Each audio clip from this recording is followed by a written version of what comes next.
In the third chapter of Amos, the text presents a startling contradiction.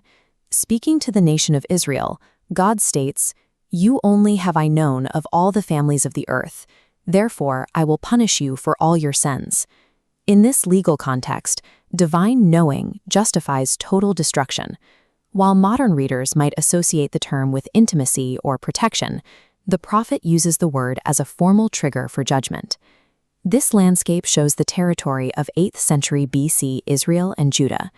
At this peak of geographic expansion, the political pressure from Syria had lifted, and the region enjoyed a wave of economic prosperity. Systemic injustice funded this golden age.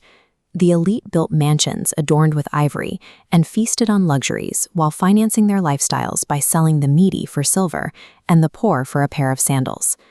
Amos arrived not as a street preacher, but as a historical legal envoy.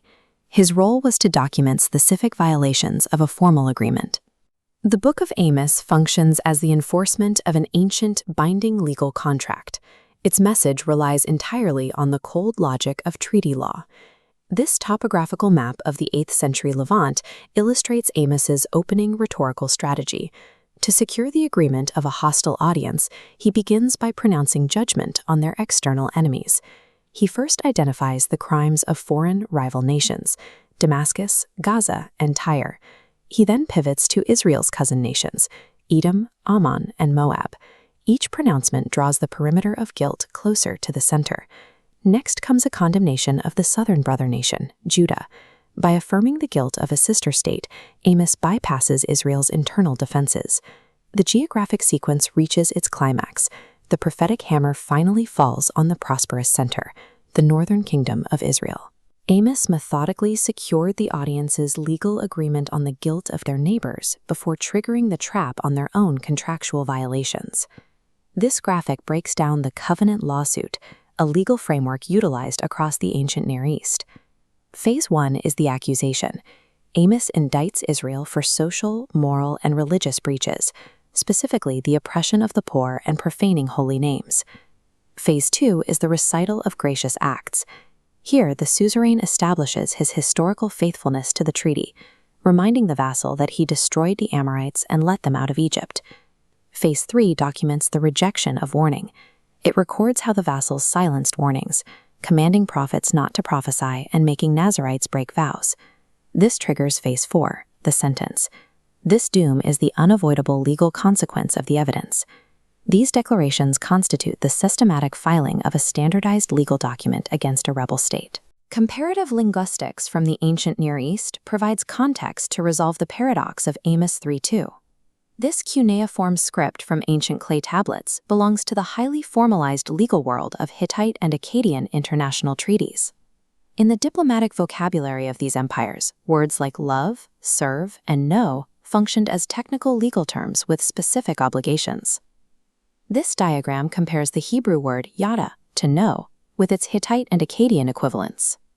In a treaty context, the word signifies the formal legal recognition of a vassal by a suzerain. Within this legal framework, Amos 3:2 clearly states, "You are the only nation I legally recognize as my contracted vassal."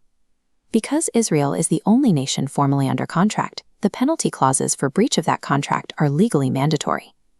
In Chapter 4, Amos formally pronounces a sequence of disasters, including famine, drought, blight, and locusts.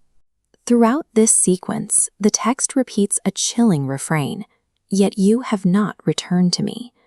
These disasters represent the exact covenant curses specified in the foundational legal texts of Deuteronomy 28 and Leviticus 26. We can map the instances of famine and drought in Amos to their exact legal precedents in Deuteronomy, which describe a sky of bronze and a ground of iron. The agricultural plagues follow the same pattern.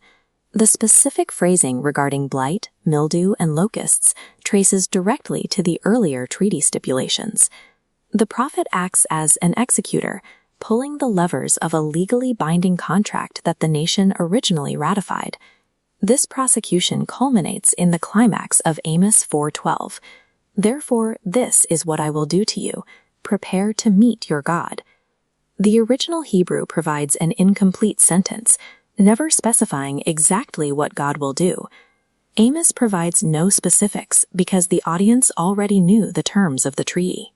Within that legal framework, the final penalty was clear. The ultimate penalty was the total destruction and exile of the nation, a brutal, systematic enforcement of a legal reality they had chosen to ignore.